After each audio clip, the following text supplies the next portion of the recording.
My name is Tovio Roberts, and today I'm going to code an SIR model in Python.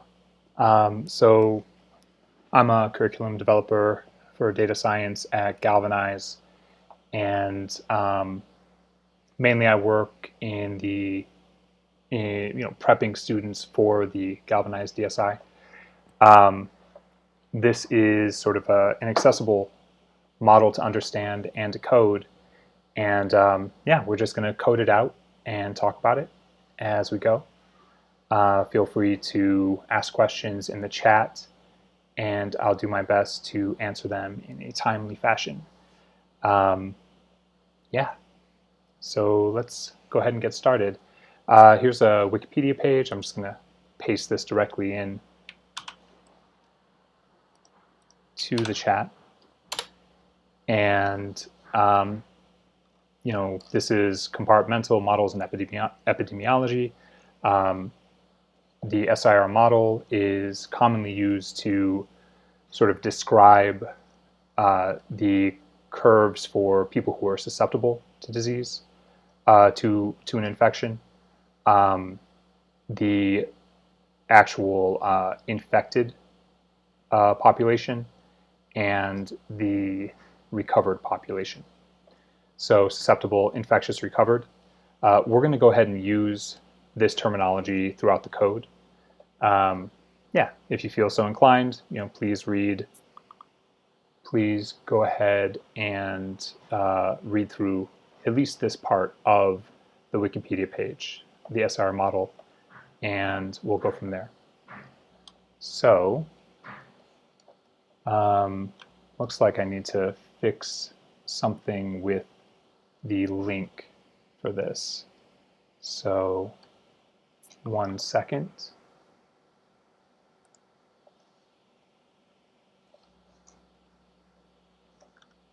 Let's just go to our actual landing page.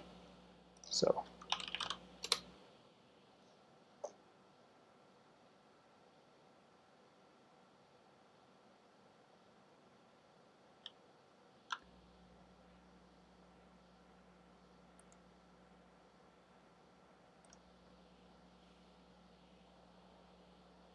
okay.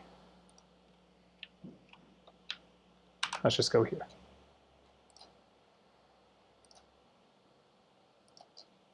Just grabbing the URL for some people.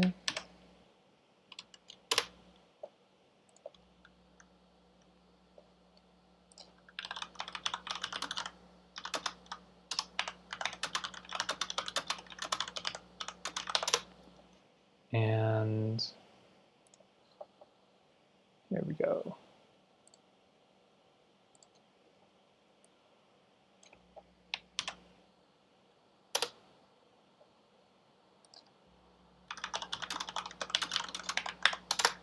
Okay, so we should be good now. Let me just verify that.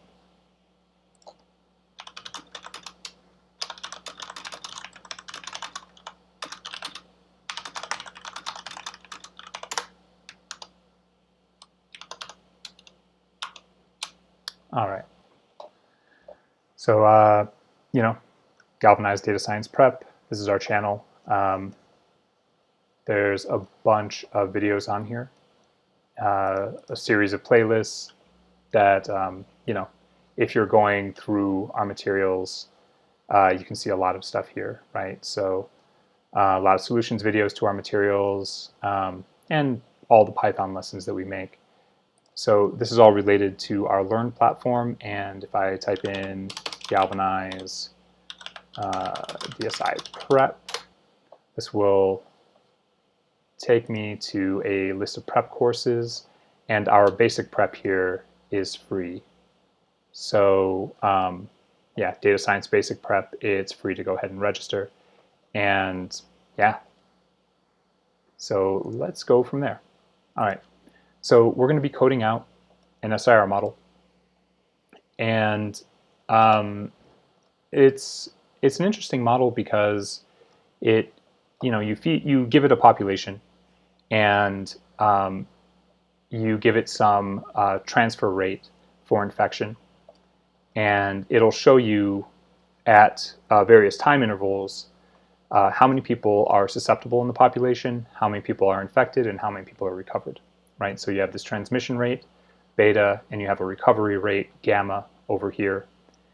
And yeah, these are three equations that are right here. We'll discuss these a little bit more. There's a little bit of differential equations in here, but we'll use a solver from SciPy in order to solve these. We're not going to code out the actual solver for these differential equations. That would be a little outside the scope of this video. Most of what we're about in this video is putting together an idea of a workflow and applying a model and kind of looking at the results of that model. So there's this Wikipedia page. I'm going to recommend you just take a quick look at it if you want to know more about the SIR model.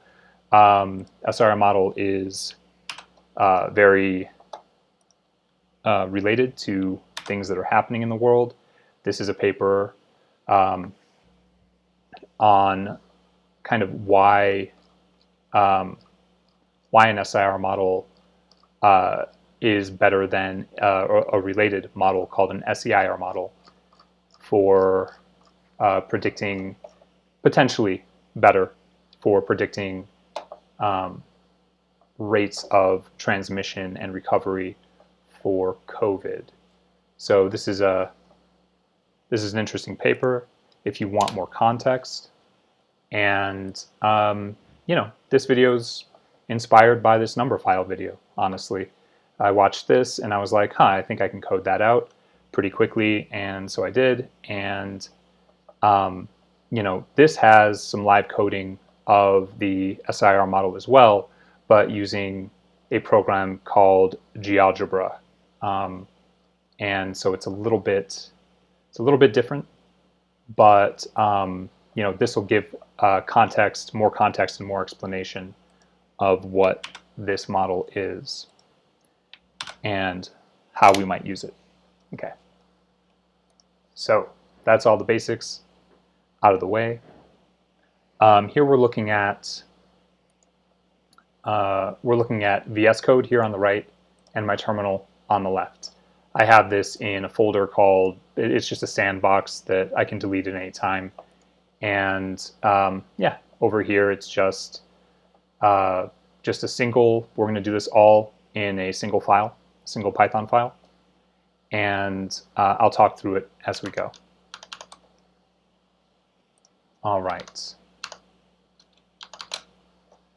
So just to kind of, start us off, I'm going to create this construct called an if main, or often called an if main in Python.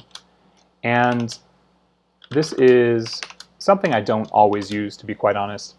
Or if I do, I provide a main function call like this. But short story, if we run this file,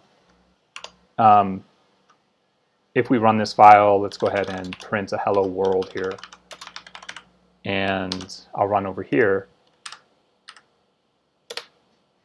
So this hello world is run within here. And you might be asking, why would we do this? Why wouldn't we just do this, right? This will work as well, right? I'll get a whole hello world out of here. But the reason I'm doing this is to kind of compartmentalize the parts of my code. And so, in the end, we're going to have a bunch of functions up here. And, so these will all be called ultimately by a function I'm going to use as a driver. I'm calling it driver. Normally I would actually call this main. That's just the convention that I'm more used to. But what we're going to do is kind of define, do something right? This will also do, this will kind of do everything. This will call all functions, and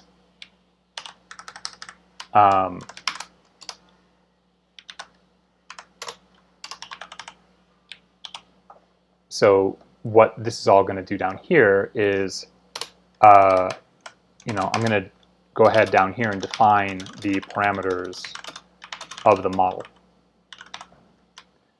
or, you know, set, let's say, set the parameters of the model. So kind of what's going to happen is this is going to go, and then we're going to set the parameters of the model, and then we're going to call the driver, and the driver is going to take in all the parameters, and from those parameters it'll, you know, those will be passed in over here, and it will go ahead and call the functions in order to run our model. And at the end of this, we're going to see a plot. We're going to output an SIR curve. It's going to be 3 curves actually, but we're going to have some visual output. So I'm going to go ahead and delete this sum function, but, you know, I'm going to leave the driver here. This is something that we're going to use. And we don't have any parameters defined yet, so you know, first things first, let me just make sure this runs, right? Even though it's not doing anything, we're going to go into main. We're going to start from the top of main. We're going to go down to driver. It's going to call driver. It's going to go pass. And of course, nothing's happening because I'm not doing anything. Okay. So pretty straightforward there, hopefully. Okay. Let me go ahead and grab this. All right, so when we're thinking about an SIR model, we've got 3 things. We've got the susceptible, we've got the infected, and we've got the recovered. And recovered implies a couple things. It implies, you know, an individual has gained immunity or they've died.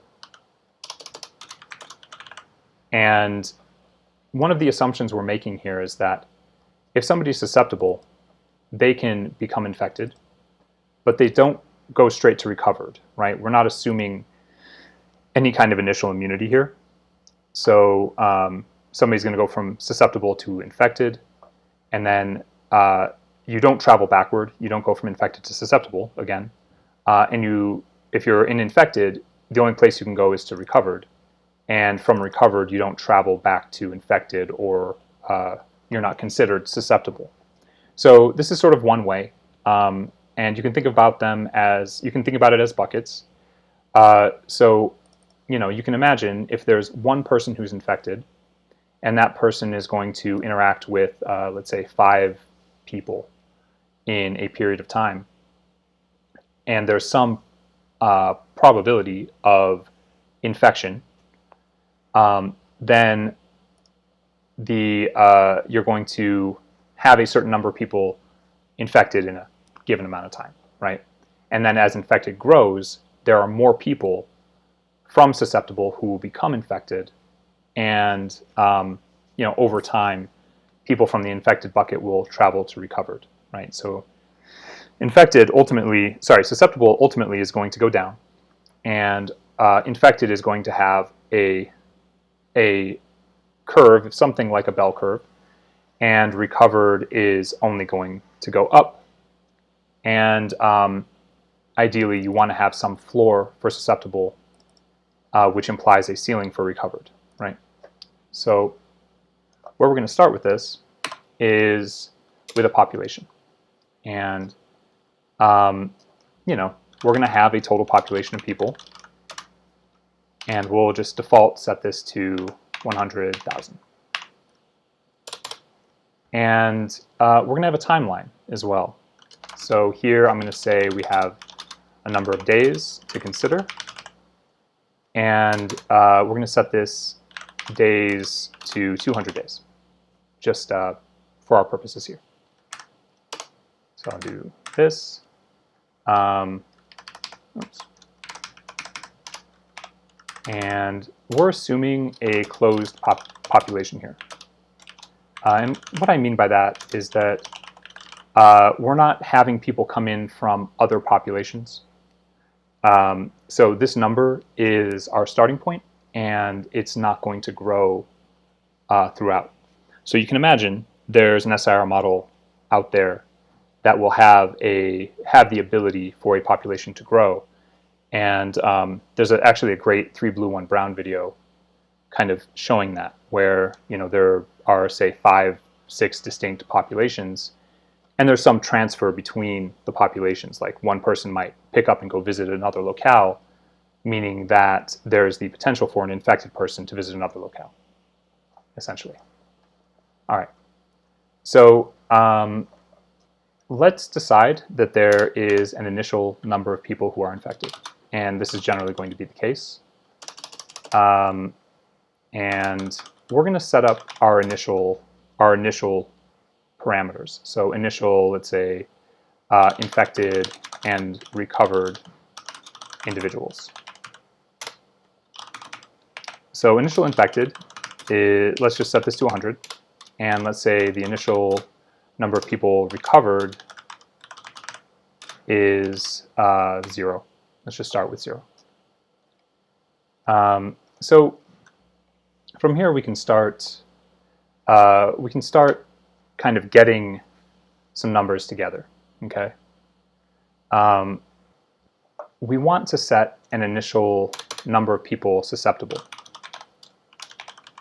and it may not be. It may be obvious how many people this is, right?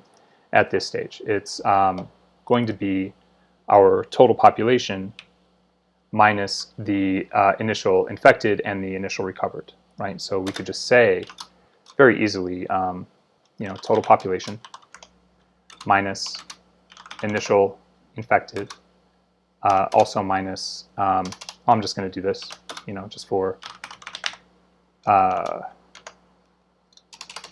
that should be recovered. Initial recovered. I see. I actually have an error in my code here. So initial recovered, and let me go ahead and I'll just wrap this in parens. So this is just a little bit of functionality here. It's just a simple operation, but I'm actually going to abstract this out. Okay, so I'm going to say that this is going to be its own function, and I'll go ahead and write that.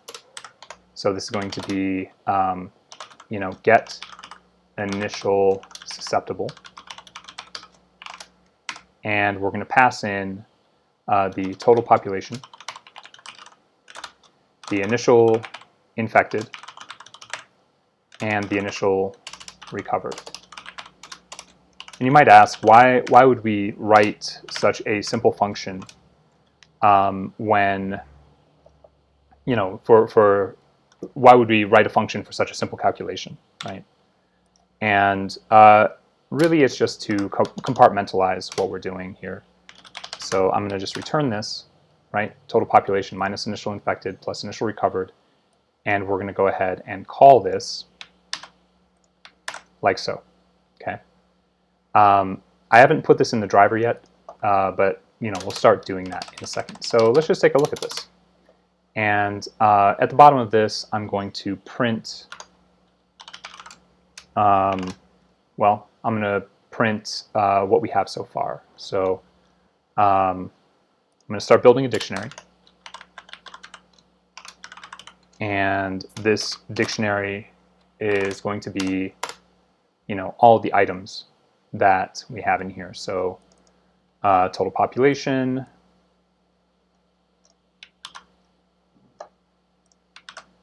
and days, and initial infected, initial recovered,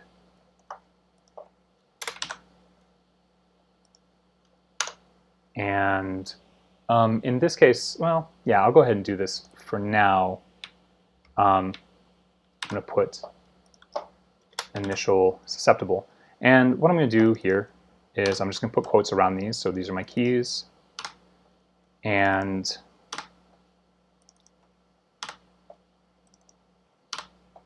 right, so this is a parameters dictionary.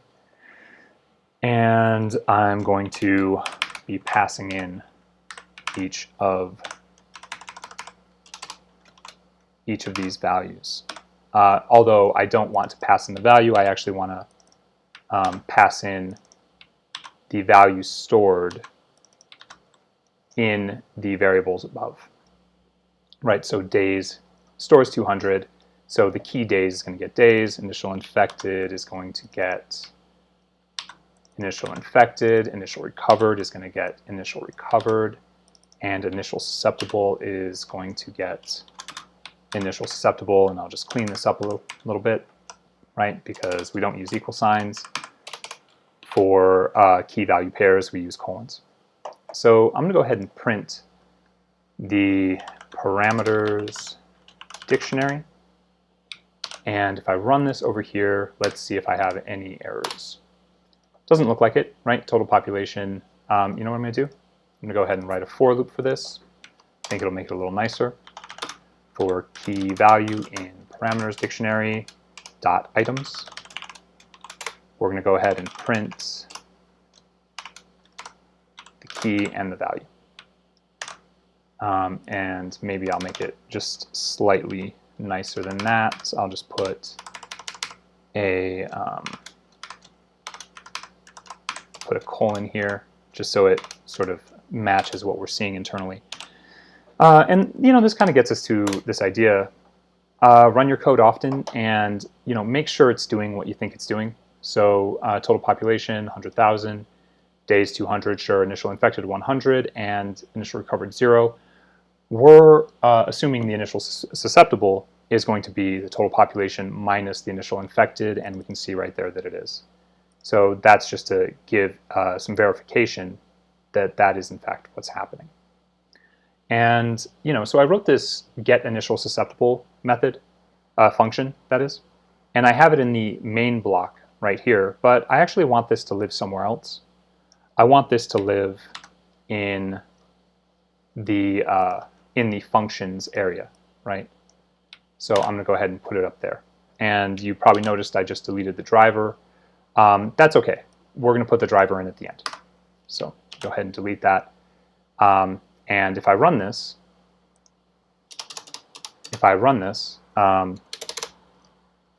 then we'll just see it does the same thing it was already doing.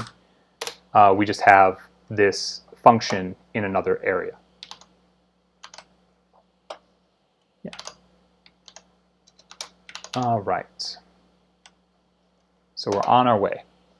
We have one function written, and even though it's really simple, it is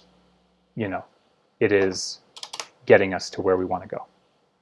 So I'm going to kind of make a separation between setting the parameters, which I'll go ahead and wrap these in triple quotes, and I'm just going to call this. I'll just call it operations, calculations, something like that. And this is just to, and I'll do something here. I'll just call this output, so that we can imagine that we're working in 3 different areas of this code. Okay, so as I said before, we've got this idea of susceptible, which we've got our initial susceptible set, and susceptible flows into infected. So there's something that we want to set, this rate called beta. Now, what beta is it's the rate that people flow from susceptible into infected. And to calculate this, we're going to need a couple of things. And it's pretty straightforward. You're going to see kind of how straightforward this is. This is going to be the average number of contacts per person multiplied by the probability of disease transmission. So that may seem remarkably simple, right? And it is. It is remarkably simple. Now, we don't have these set yet, so why don't we go ahead and set these? Let's offhand, let's see, it's the average number of contacts per person, and this is going to be per day, right? So let's go up here to our parameters, to the model, and let's say that these are to build beta, which is the transmission rate, and we're going to have just average number of contacts per person, okay? And let's set this to 5. So this is per day in our formulation.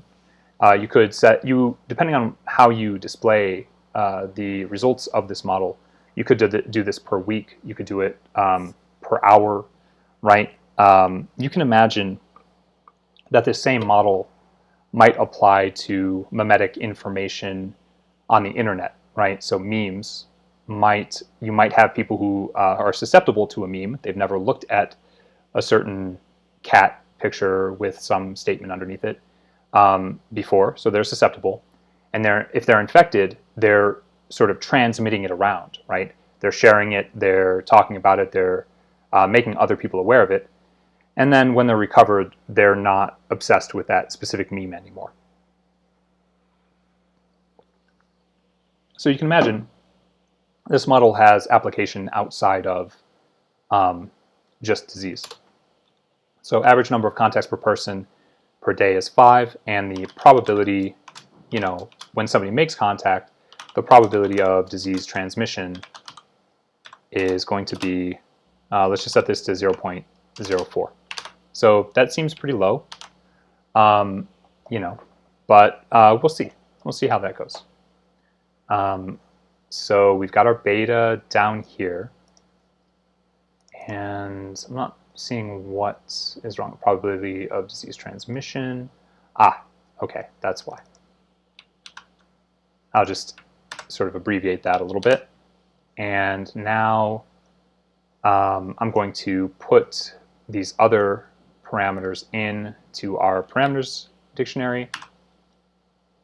And some of these are going to be parameters we set, and others are going to be parameters we calculate. Beta is a parameter we calculate given these other parameters, and average number of contacts per person and probability of disease transmission are parameters that we are explicitly setting. And we're going to end up modifying this dictionary somewhat as we go. So I'm going to go ahead and do that, and I'm going to do this, and we also have beta, which is going to take beta. So let's run that. Run your code often, and you can see that 5 times 0.04 is a beta of 0.2. Cool. So we would expect every day 2 people to go from susceptible to infected in this model if there's only one. Well, yeah, it's tricky. We can't really say that at this point. But let's go ahead and move that beta up to there. All right. So the next thing we're going to get out of this is, oh, you know what? Why don't we do this? Why don't we write a getBeta function? Let's write getBeta. And this is a function that takes 2 parameters, that has 2 parameters, the average number of contacts per person and the probability of disease transmission, and it's just going to return that calculation, right? And I'm going to try to hold to this paradigm in order to create compartmentalized code. So I'm going to take, so we expect this to work, right? Beta get beta, it's just returning that value. It's the same calculation. So why don't we take this function definition and move it out of the if main block. And I will fix the tabbing, and I'll just run that again really quick to make sure it's doing what we expect. All right, total population, da-da-da-da-da, everything looks fine. Okay. So we've got our beta, which is the transmission rate from susceptible to infectious. And now we're going to get our gamma, which is the, I'm just going to call it the average transition rate from infectious to recovered. So you can imagine somebody is infected. There is a certain amount of time before which they recover. And so we need another parameter here. And this is going to be a parameter to build gamma. And this is going to be the recovery period in days. And all that is you know, how many days does it take to not have the disease anymore, right? And this could mean you know, the average number of days that it takes to get better, or it could be the average number of days before somebody passes away and they're no longer contagious. So let's go ahead and find a value. Let's say it takes 10 days. Let's just say it takes 10 days to recover. And then we can go ahead and start building a gamma. All right. So I'm going to go ahead and say that this is, I'm going to just explicitly write the function. We're going to get the mean recovery rate, and that's going to be a function of the recovery time. And again, this is a very simple function that, not recovery times, recovery period in days. That's what it should be.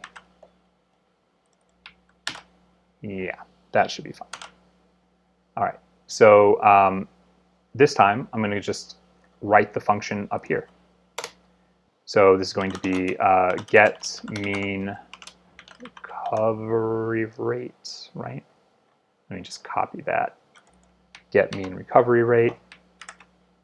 And it's actually kind of easier to write it next to the variable I'm packing in and then move it. And this was recovery period in days. Yeah, you know what? Let me just do that, just to keep this simple. Let's do this here, just to, and then we'll paste it up. You know, so this is just the recovery period in days, and this is going to be, we're just going to return 1 over the recovery period in days. Again, it's a very simple calculation. However, it is a calculation, and we're just keeping our ideas in separate places by doing this. So we've got gamma here, and we're going to go ahead and add this to our dictionary, and put that in quotes. So let's see what we get. Everything looks like it's running okay, and yeah, and this is, you know, this paradigm of just run your code, and this performs all the calculations. It makes sure nothing is interfering with anything else. You know, we would expect this to continue running if we wrote good code, but if there's an error, we'll catch it as we're coding, as opposed to catching it later. And so we have a beta of 0.2 and a gamma of 0.1 in this instance. All right, so we have gamma. I'm going to go ahead and move this function up into our functions area.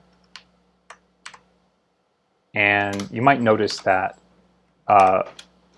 something that's happening here is my calculations, these functions are actually in order of my calculations. And it's actually a good practice, style-wise, to put 2 spaces between function definitions. That's my understanding.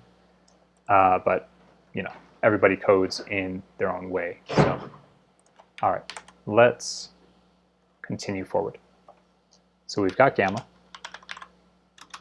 and actually, maybe I'll just call this mean recovery rate instead of gamma. But we know that that's what it is. I think sometimes it's nice, I could name this also transmission rate or something like that. But this is generally known as beta anyway. This is known as gamma or mean recovery rate. So I'm just going to go with that. I feel pretty good about that. So what is next? We're pretty close to being able to actually write the derivatives functions. Let me kind of look at my notes over here. So mean recovery rate. Yeah, we're basically at a point where we can start doing the heavy lifting here. So all of these buckets for susceptible, infected, and recovered, these all change with time, right? And for that, we're going to need some way to perform these calculations for different points in time. And I'm just going to do that with, with something called, I'm just calling it a time grid, but this is a NumPy matrix, and I'm going to go ahead and pass into it the days, right? So this is days by days. And we want to consider here that each derivative is a function of time. So when we take the derivatives that are being calculated moment by moment, we're putting each of those against a moment, right?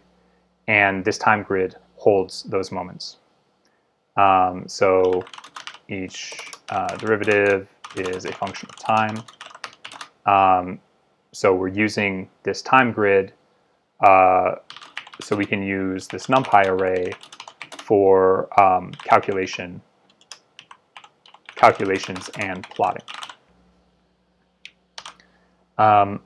Now this is going to, oops, gamma doesn't exist anymore. Let me grab that. That's mean recovery rate. Just want to make that explicit. And then we've got this time grid. And let's just take a look at this when I print it. This is not going to be the most friendly readable thing. And so I'm actually going to change what I store in the parameters dictionary here. I'm going to change how time grid is represented there. Okay, so go ahead and clear that, and let's run the SEER model. NP is not defined. Excellent. NP. So NP is just shorthand for NumPy. I actually have to import NumPy, so I'm going to import NumPy as NP. If you haven't worked with NumPy yet, don't worry, you probably will. It's sort of like if lists in Python were really amazing. They'd be NumPy. So I imported that. I think we can run this now. And this is the output of our time grid, all of this. So this is, a massive wall of stuff, 1, 2, 3, 4. Notice these are all floats, and they start at 0. And what we'll get up to here is 199. Or actually, we'll get up to 200 points. Either way. These values are not so important for our purposes. They sort of represent each day. But remember, we're just saying that these are in days. So having 200 items, numeric items in this NumPy array is what is going to give us a grid with which to compare the changes in the buckets for susceptible, infected, and recovered. So what I'm going to do here, I'm just going to put the length into the time grid. I'm going to have to change this later because ultimately we're going to pass in a parameters dictionary to the driver, and we'll have to modify this pretty heavily at that time. Although the time grid isn't something that we're going to change if you think about it that way. So really, the time grid is built from this parameter days, right? If I set this to 300, we're going to have a different time grid. So these are the things we set up here, and these are the things that are calculated down here. All right, time grid. Is there anything else I need to do there? I'll go ahead and run that, and just to verify, right, we've got a time grid with a length 200. So pretty straightforward. Going to see if there are any questions as far as this goes. All right. Cool. So what's next? I think we're just about ready to write our derivative functions, actually. And I'm going to do this in, well, I might do this in a two-step process. Yeah, I think when I wrote this before, I did do it in a two-step process. And why don't we do something like this? We're going to write a helper function that is, oh, you know what? Let me just make sure I'm not skipping something. I am kind of skipping something. So we have these initial values, right? Initial susceptible, initial infected, initial recovered. For what we're doing here, we're going to just want to put these into a tuple, and this is going to be passed into our differential equation solver. So I'm going to just go ahead and set the initial conditions for the diffeq solver, and I'm going to put these, I'm just going to name initial conditions. This is just packing in some values we already have. So we have initial susceptible, initial infected, and we have initial recovered. So pretty straightforward. This is, you could just say this is understandable for where we're at right now. Okay, so now we can actually get to work on our functions. So we're going to have, we're going to take three derivatives. We're going to define three derivatives, and we're going to define these in their own functions. And then we're going to take those. They all need to be solved together for each point in time. We're going to throw those into a solver from SciPy. And let me think about a nice way to do this. Why don't we just write these? And I'm going to define this up here. So we're going to write the derivative of susceptible with respect to time. And that is going to be a function of our beta, right, which is the transmission from susceptible to infected. So that makes sense. Susceptible, the value of susceptible at that moment. Infectious, infected. I'm going to say infectious. I think I've been seeing infectious more in the literature I've read about SIR models, even though I think I used infected in a number of other places. But either way, and the population. So let's just go ahead with that. And we're going to make some assumptions here. As I said before, susceptible will always decrease. Susceptible will always decrease, and it will never draw from the other buckets. And this implies an assumed immunity with this particular infection. Okay, so this is pretty simple, right? Since it's going to decrease, it's going to be negative, and it's just going to be the rate of transmission times the number of susceptible, and that's going to be multiplied by, I don't need these parens here, but just to separate the idea, in the infectious divided by the total population. So, you know, this is the rate of infection, right? And susceptible, so it sort of just makes sense, right? The rate of transmission multiplied by how many people are susceptible times the actual rate of infection, how many people, what percentage of people in the total population are infected. So that's a pretty simple function, right? And you'll see that the other functions are similarly logical, and you know, we can kind of just write them. So let's look at the derivative of the infectious with respect to time. And you'll see all three of these are derivatives with respect to time.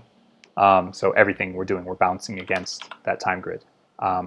So this is going to take beta, and it's going to take the susceptible, the infectious, and the total population.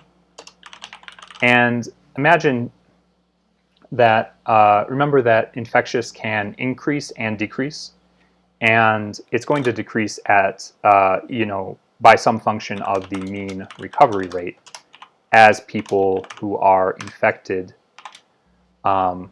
infectious, as they recover.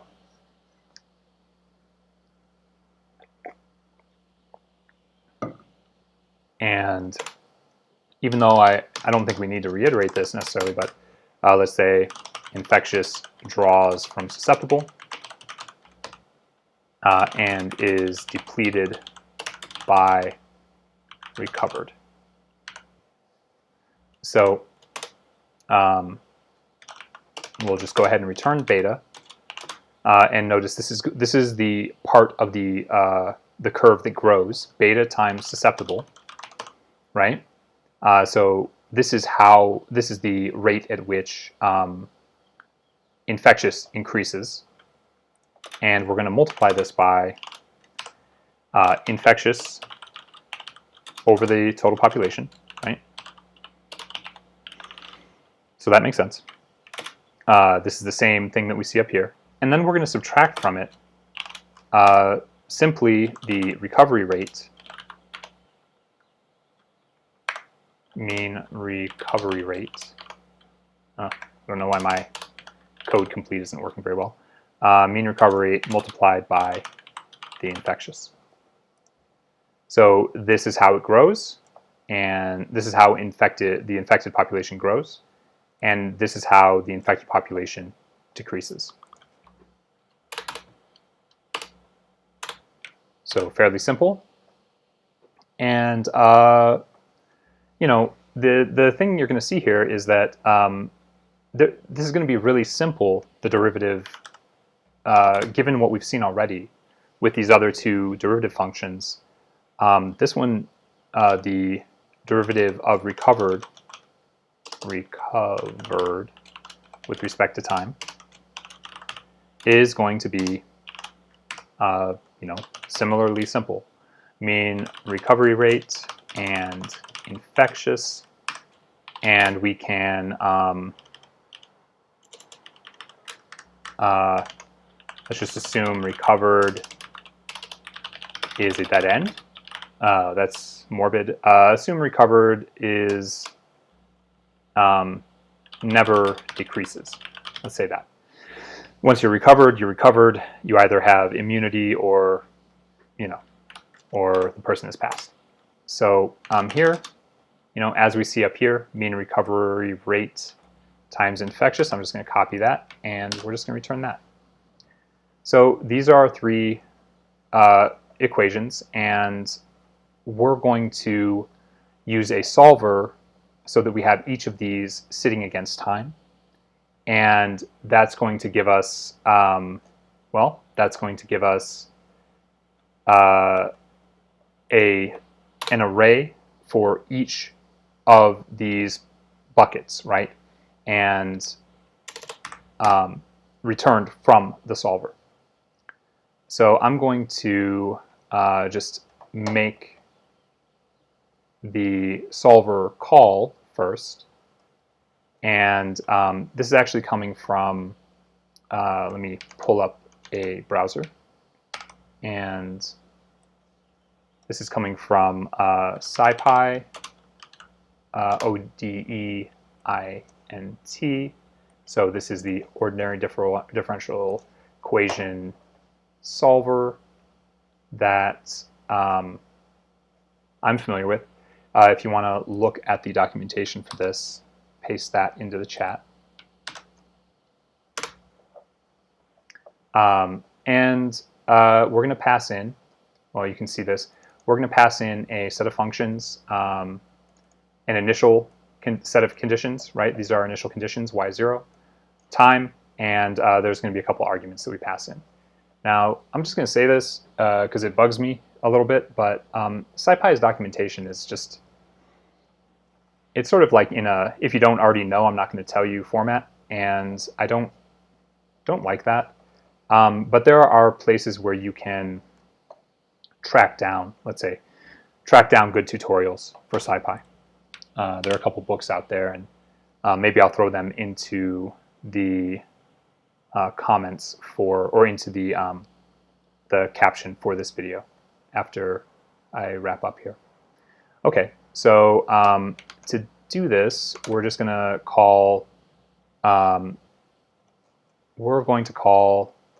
the ODEINT. Oh, you know what? This is going to have to live down here for the moment. So we're going to integrate the SIR equations over the time grid. And that's going to be ODEINT. And I'm actually going to write a helper function within which all the derivative functions live, so that we can just pass those back out to us. So I'm going to call that derivatives helper. And this is going to take the initial conditions, right? That's our y0. It's going to take the time grid. And the arguments that are going to be used here are arguments that are parameters that we have. We either have them, define them, or we've calculated them, right? So it's going to be the total population, right? These are the things that we've passed into the derivatives helper. Into the specific derivative functions. And so total population, beta, and mean recovery rates. Mean recovery rate? What did I call that? Mean recovery rate. Let me just grab that. All right, so we're going to return the results of this, and those are going to be in a multidimensional array. And I'm just going to call this integrated functions. These are the results of those integrated functions. So next, let's just build this derivatives helper. Because if I run this now, you'll see there's going to be an error. Integrated functions. Oh, name ODEINT is not defined. Well, that's because I did not import it. So I think this is from SciPy. I'll have to look this up real quick. From, oh, I am regretting closing that window. Let's see. Yeah, I'll just pull up another window and go find that again. So here's our window, and that was SciPy ODEINT. Okay, SciPy integrate. So from SciPy.integrate import ODEint is what I'll do. So from SciPy.integrate import ODEint. Okay. So we've got a couple imports. Now if I run this, it's still not going to work because we haven't defined the derivatives helper function. And derivatives helper is just going to essentially pack these into a form that we can use them. The derivative of susceptible, the derivative of infectious, and the derivative of recovered. So let's go ahead and define derivatives helper. And we're going to pass in a bunch of stuff to this. It just kind of makes sense that this is going to take the majority of what we need from our code. So let me figure out what we need here. We're going to need the, let's see, the initial conditions, and we're going to need the time grid, of course, total population, and mean recovery rate. So let's just go ahead and define these. So that'll be the initial conditions, the time grid, the total population, beta, right, our transmission rate, and our recovery rate, mean recovery rates. All right. And this is just one thing I'm going to note here is, well, this is a facilitator for ODEint, and we're not using the time grid parameter explicitly here, and we're not using, what else aren't we using? We're not using the initial recovered, which, if you recall, initial recovered lives in the initial conditions. So let's go ahead and do this. Let's start writing this. So we're going to grab the susceptible, and remember these are for every point in time we're going to have different initial conditions. We're going to grab the susceptible and the infectious, and I could say explicitly the recovered here. And I'm just going to unpack this from initial conditions. I don't need to, right? I could just I could index these and do it that way, but I think this is nicer. It makes for like more readable code. And we're going to make the derivative of susceptible with respect to time. And oh, susceptible, yes, didn't want to have to type that. And remember that takes beta, susceptible, infectious, and total population. All right. We have another derivative with derivative of infectious with respect to time. And I'm just going to copy this and change susceptible to infectious with respect to time. And this is again going to take beta, susceptible, infectious, total population. But remember, we have another, this is a function of something else, and that is the mean recovery rate. And then we've just got one more, and that is the derivative of recovered with respect to time. And let's see if that fills in. Oof, okay, okay, all right. Recovered with respect to time. So this is the mean recovery rate, and the number of infectious, right? This is a simpler function, and actually when you notice when I click on that, when I click on this, no. Oh shoot, It was giving me some mouse over information on the function. But I'm just going to go ahead and say this opinionated thing about VS Code. It's sort of inconsistent in certain ways that I don't enjoy. But we use it, and I do like it. I just don't like it as much as I would if it worked a little bit better. Anyway, so so we've got these three derivatives, and all we're going to do is return them. So these are going to be passed into our solver when we call it. So where is our solver? Yep, our solver's down here. If I save this, I believe we can go ahead and run this.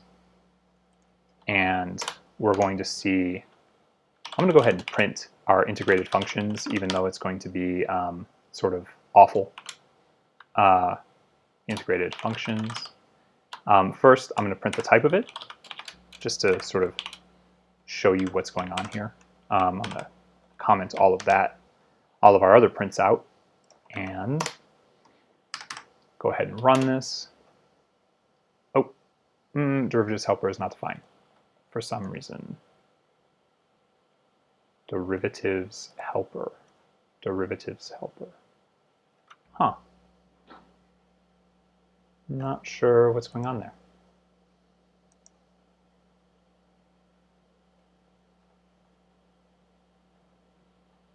Oh, derivates. Derivatives. I had a misspelling. So, okay, let's see what this does now. Oof. All right, let's track these down. So, functions, bool, file, state model, name, susceptible. I just have a misspelling here. Somewhere, this is on line 22. Line 22, I misspelled susceptible. And if I would have looked over here on the right, I probably would have noticed that. You know, because it was flagging that there was an error. Oh, perfect. All right, so notice we get this NumPy array out on the other side of this. And let's take a look at the shape of this. This is the kind of thing, you know, it's just informative of, you know, what we're working with. So I'm just going to take a look at the shape. And notice this is 200 by 3. And you can imagine that's 200 days. And this is the counts for each of our buckets right here. 3. There are 3 buckets. And yeah, so this is a 200 row, 3 column data set. And if I print this, we can take a look at this. I think this may not be that informative, but I think it's helpful just to take a look. So let me just expand this a little bit. Right, each of these is a row, and each of these is a column. And what we would expect to see is the, you know, this number for susceptible should decrease, and indeed it is decreasing until it's, where does it end? It ends at about 2 point something times e to the 4th. What we would expect is that infected, this middle column, would start at 0. Oh my gosh, I don't know why my terminal is not scrolling up. There we go. Or it starts at 1, right? And we have 1 time, well, it starts at 100 actually. So 1, move the decimal over 2 because it's times e to the 2. So, you know, you can see we go from 100 to 110, 122, 135, 149, 65, and it keeps going. It keeps going up. And it keeps going up, and there will be a point where it starts going back down right here. So we've got a peak in the number of infected somewhere right around here. And now if I if I look over here, we should start at 0, right? Because we start with 0 recovered. And this should only go up. And if I scroll down, just look at the exponent, you'll see that this exponent is only going up. And in fact, both values, both the number and its exponent are going up. So this looks reasonable, just given our understanding of what this model should do.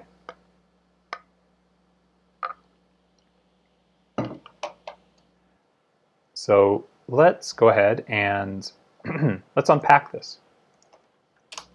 So this is a NumPy array, and we're going to unpack it into 3 NumPy arrays. So susceptible, infectious, and recovered. Those will get those related columns. And now I'm just going to print susceptible just to, just to take a look at it. Susceptible. And too many values to unpack. Expected 3. Oh,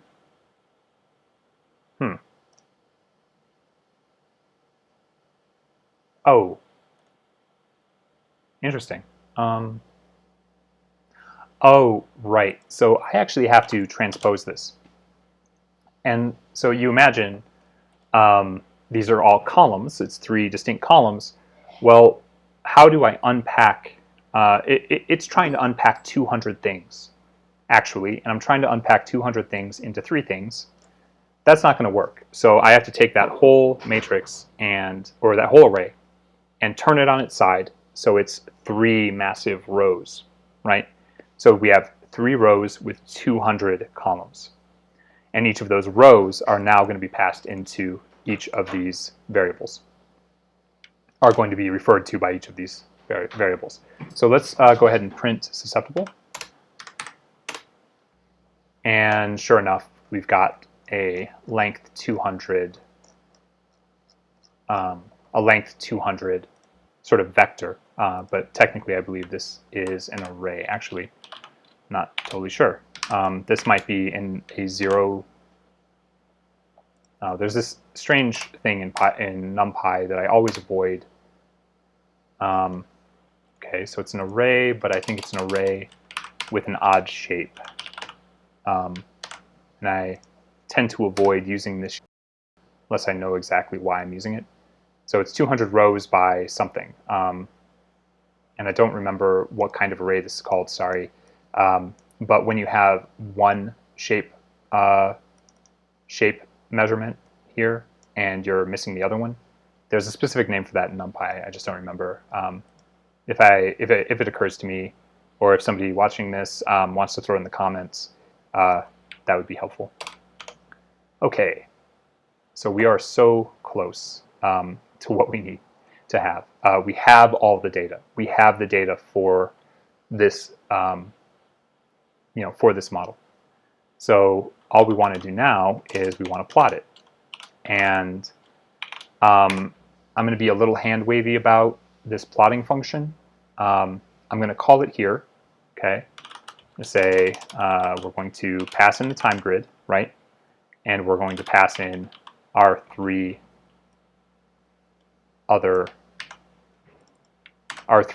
sort of calculated things, right? And this is all we really need in order to plot this. So I'm going to go ahead and plot the data. What I did up here was simply unpack the integrated functions array. We don't technically need to do this. We could just pass in the integrated functions here. It's nice to separate out ideas, though. And if you were to, for example, utilize a model that has more, if you were to adapt this code to model some other thing, maybe with more diffie-qs, right? Maybe there are more things that you want to build in here, and I can describe what those might be. at some point, if you wanted to expand this SIR model, you might. It just makes it easier to read what's actually happening here. So I'm going to go up here. I'm just going to put the plotting function at the top, and we're going to go ahead and write it. Oh, you know what? I copied that, and those are the parameters of the function, and we can go ahead and start writing this. So I'm going to need pyplot. So this is from matplotlib.pyplot import. Actually, I'll just do this. This is what I usually do. Import matplotlib.pyplot as plt. And this is common. This is the common way that this is done. Okay. Import matplotlib.pyplot as plt. And we'll make a figure. And we're going to, this is just constructing kind of the overall canvas in some sense. And we'll just set face color to white. And we're going to create an axis on this. This is the actual thing we draw on. And this is going to be a subplot.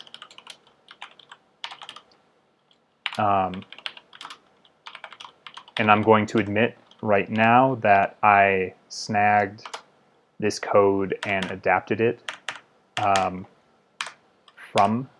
a SciPy stats. No, actually a SciPy book that I found online, and I'll link to that book in the description. You know, I kind of don't like writing code for plots from scratch. I like adapting code.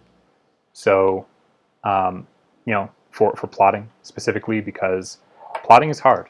And when you get really good at it, that's awesome. Good for you. I have never gotten very good at it. I would like to be better, but I'm not there yet. So I do borrow. And I think that's honestly the right thing to do in a lot of cases. Okay. So I'm going to plot a few things.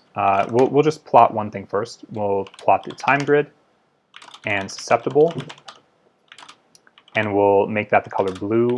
And I'm just going to set a couple other things here, the transparency and the line weight.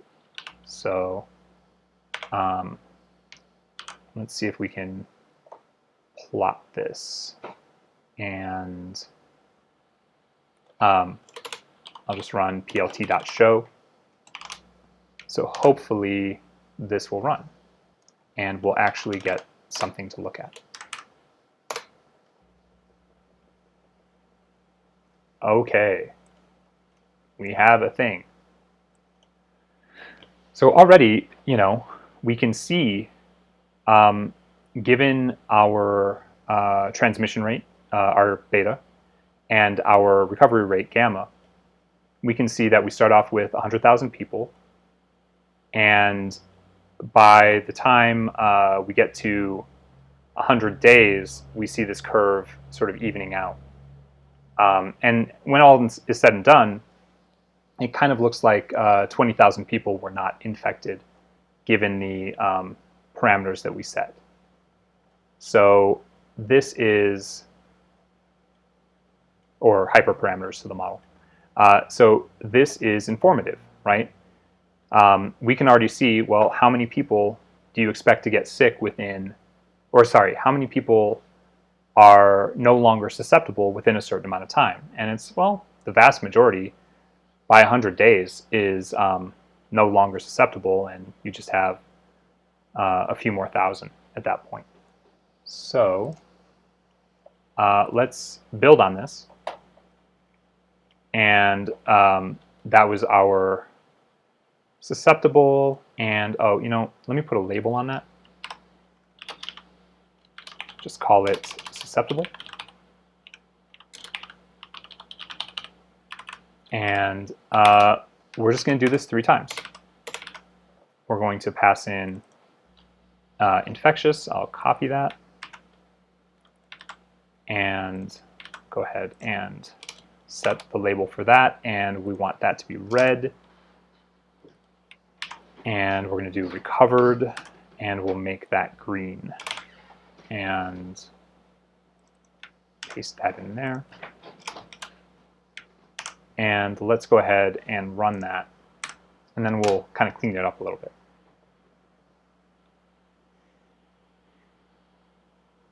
Okay.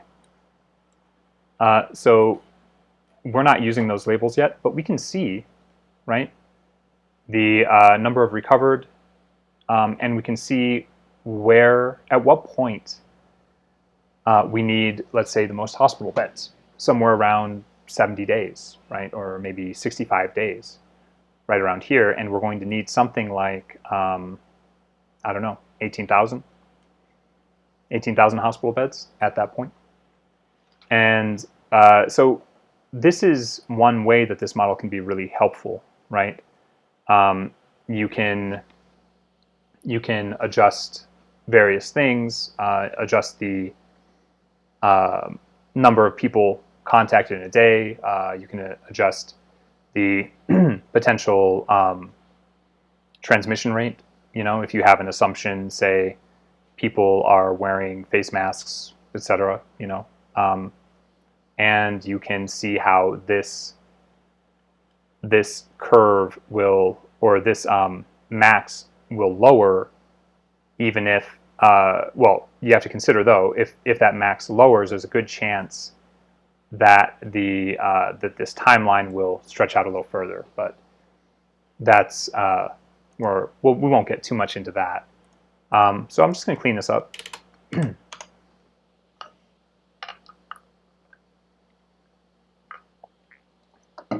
And let's set some labels. We'll set the x-axis to days. We'll set the y-axis to, well, we'll set it to number of people. And we'll build a legend. So we'll say legend gets ax.legend, and we'll say let's get these labeled. Well, let's get frame. I'm not gonna get too much into this, but this is just the frame on the legend. Just gonna make it a little lighter, and I think this will be fine. This might be a working thing. Nice. Okay. All right. So this is a kind of complete plot. You know, it would do well with the title. That's the kind of thing that you should do. I'm not going to worry about that right now. I think I'm going to leave this plot as it is. But let's look what happens, right? This is with a starting with 100 people infected, and well, let's look at our rates. Actually, I'm going to clean this code up a little bit, and then we'll play around with it. So remember, I said something to the effect of we've got this separation from our hyperparameters and our calculations. And I said I was going to make a driver function, and I'm going to do that. So I'm going to make the driver call there. Actually, I'm going to copy all of this parameters dictionary. And the print, actually I'm going to put the print somewhere else. So yeah, okay, we'll do this. I'm going to cut that, and I'm going to put this up here. And we've got this function, this call to driver, and I'm going to just take all of this code, and I'm going to cut it and put it into a driver. And you're probably going to see there's going to be some errors that happen. But, well, let's see. I'm just going to kind of clean this up. So we've got this parameters dictionary. And I'm going to cut out of this parameters dictionary everything that is not calculated. So, or everything that is calculated. So initial susceptible, I'll take that out of there. Take out the beta, that's calculated, gamma, and the time grid, we don't need to set that. So I think, is that right? We've got total population. I'm just going to snag this and compare it to my dictionary. So I've got total population, days, initial infected, initial recovered, average number of contacts per person, and probability of disease transmission. We actually need one more in here, and that would be recovery period in days. And I'll copy that, and I'll wrap that like that. And okay. So we're going to just pass all of this in to the parameters dictionary. And that means that we're going to set that as a parameter here, right? Parameters dictionary.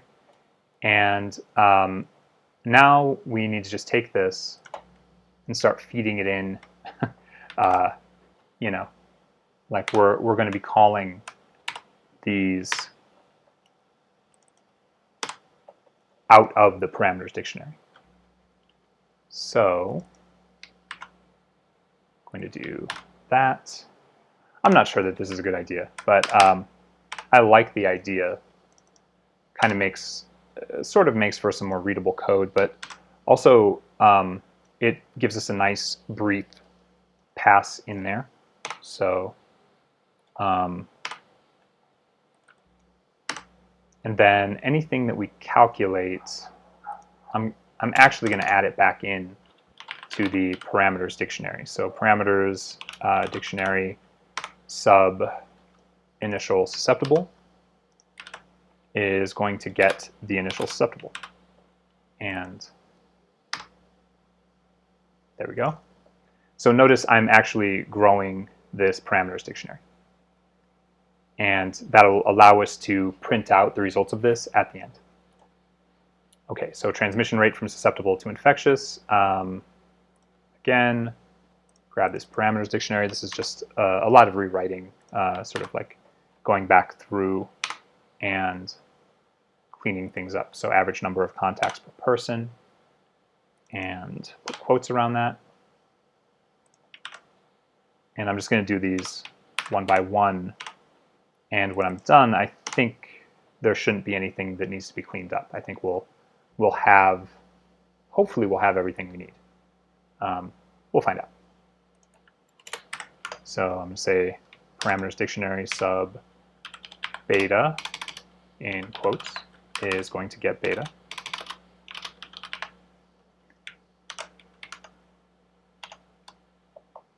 And next we're doing mean recovery rate. Again, same thing. This time we're passing in the recovery period in days, right? And it returns 1 over that. And again,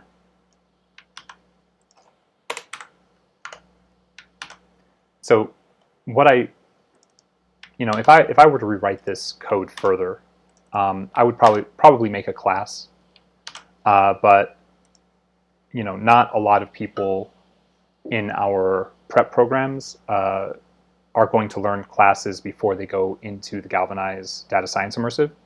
So I'm going to sort of refrain from doing that in this case, although that is what I would do in general. So instead of having a parameters dictionary, I would have a set of fields in the class. And what I might do, I'm going to point, I'm going to put a link up to a GitHub repo that has a single file for this code, and I might make a branch of it, or I might make the core branch with a class, just something to, something a little bit more standard, and then there will be either another branch or a prior commit that will show this not in the form of a class for people who have a more difficult time understanding object-oriented programming. All right, so mean recovery rate, okay, we're looking good. The time grid, now this one, same approach here, but I don't actually want to store the, oops, didn't want to do that, I wanted to do that. I'm not going to store the I'm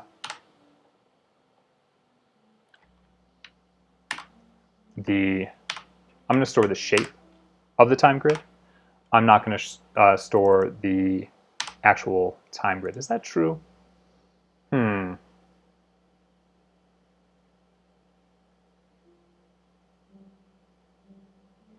me think on that for a second. For the moment, I'm just gonna do that. I'm just gonna store the shape of the time grid.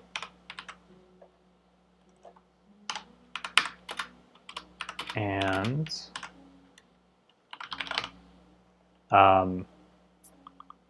let's see what else. Days, and I'm still doing params dictionary. Still just wrapping everything up.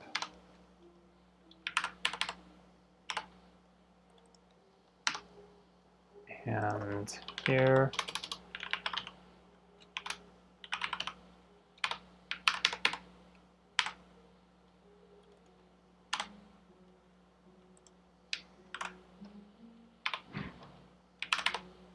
Okay. Initial conditions, for consistency, I could very simply, put these in the params dictionary.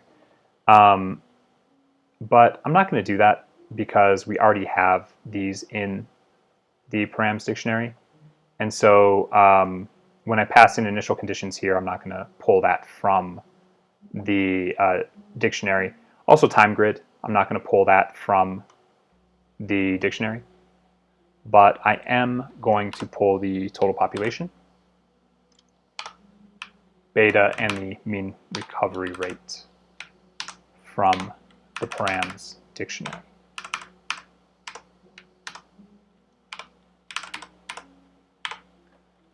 So we should, there's a world where this code works, and let's see if we're in that world. Oh, actually, let's see, susceptible infectiously recovered. Okay, so these, given that these are currently length 200 arrays,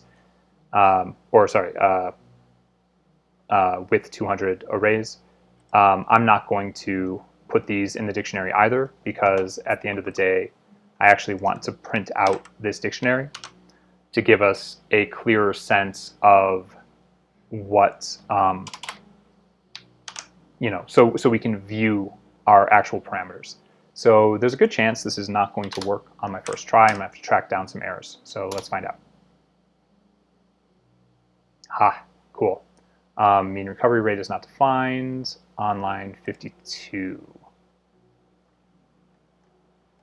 Oh, yes. That's right. Okay.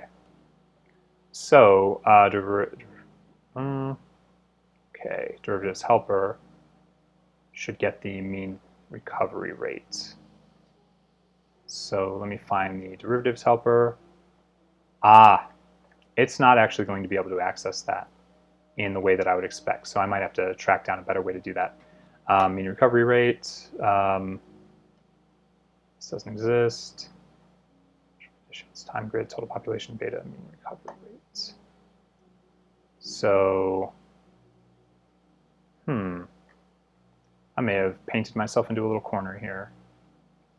That would, in general, I would write this as a class, and I just have these accessible kind of global to the class variables. So let's just see if I can.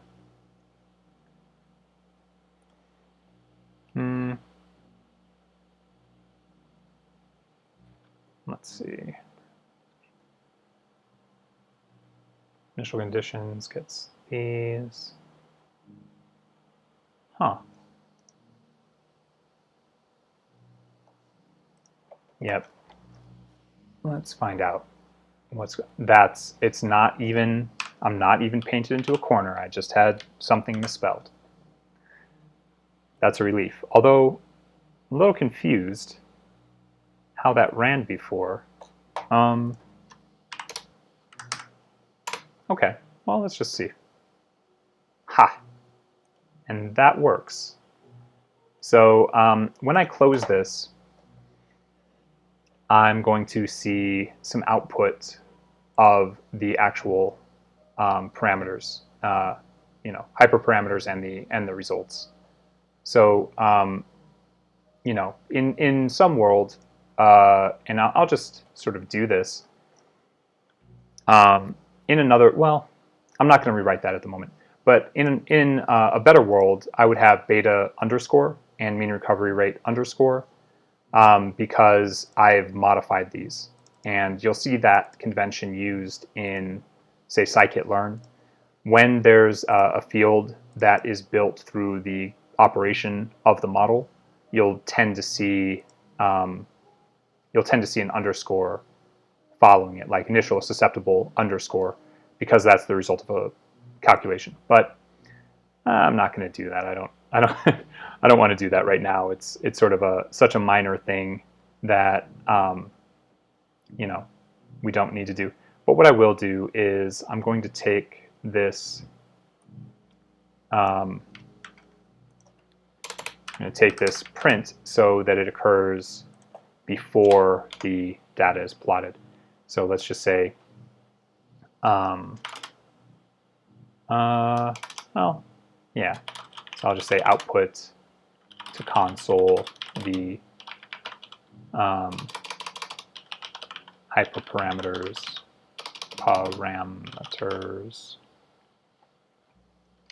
and yeah.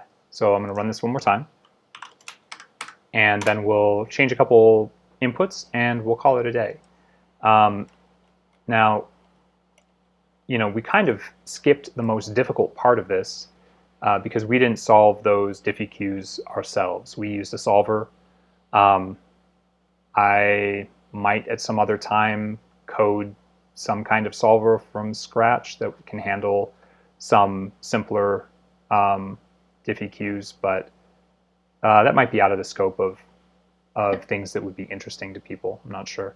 But yeah, so we can start interpreting this, right? We've got, like I said, something like 18,000 beds at the height of this, and it looks like 20% of the population is not going to get infected by the time the infection runs its course. So that's good to see. And looking over here, we can let's first just try. I'm going to screenshot this, and I'm going to hold this over here, and let's change something here. Let's well, yeah, let's change something here. Let's change the number of initial infected to 1,000 and see how this might affect our curve. So grab this, and we have another plot that we can compare side by side. Looks like that plot got a little messed up. Sometimes when you use this sort of output, this plotting output, it gets a little bit wonky. But more often you'll want to do plt.savefig or something like that to output the actual figure. So looking at these side by side, notice we get to our peak sooner, somewhere around, I don't know, 47 days, something like that. And our peak looks very similar. It looks like it might be a little bit higher here. And this is the kind of thing where, a nice annotation here would be annotate the max and put the numbers right next to it for the infectious curve. So, we have a shorter timeline, clearly, but it looks like we end up having the same number of people who do not contract it, and and we end up with the similar number of people recovered, similar enough. So let's close that, and I'm going to go ahead and set our initial infected back to 100. And let's increase the average number of contacts per person per day to 15. And this is the kind of thing that reflects directly on the idea of social distancing, right? The less people you interact with in a day, the more socially distanced you are. That kind of goes without saying, but let's go ahead and actually, I'm going to grab that other plot again. I should have just left that open.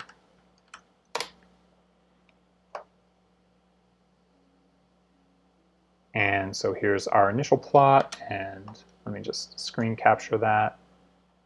And I'll set this next to the same plot with 15 people per day.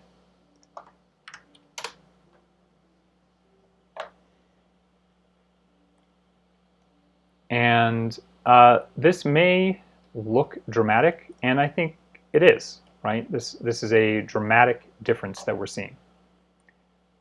Look at how high this peak is. This is, right? This is 55,000-ish people that need beds within 23 days. And if you're looking for some logic underpinning social distancing, I don't know how clearer this could be, right? You have less time and more people get infected. Less time and you need more hospital beds, and more people get infected if you have higher social contact in a day. So let's also, I'm just going to grab that as well. We'll leave these up on the left, and we don't really need to see those other things at the moment. So let's just shrink these down, and let's plot something else. Let's return this average number of contacts per person down to 5, and let's increase the probability of disease transmission. And you can imagine that this relates directly to, let's say, people who are infected and uninfected wearing face masks, right? So the idea is that wearing face masks in general is going to lower transmission, the probability of disease transmission. So let's say that instead of 0.04, we've got 0.08. So we have effectively more people. Well, we're going to increase our beta, you can imagine. So grab this from over here, and I'm going to just also screen capture this. I'm quickly running out of space. In this case, it kind of looks like the effect of doubling the probability of infection, of disease transmission, looks like that has a similarly but not quite as dramatic effect as increasing the number of contacts per day. So we've got these here. This is like 26 days we're at a peak, and we need 40,000 beds. And just to be clear, the scale here of doubling is not an equivalent concept to the idea of tripling average number of contacts per person. I'm just showing kind of how these might affect the numbers in general. So let me just run this one more time.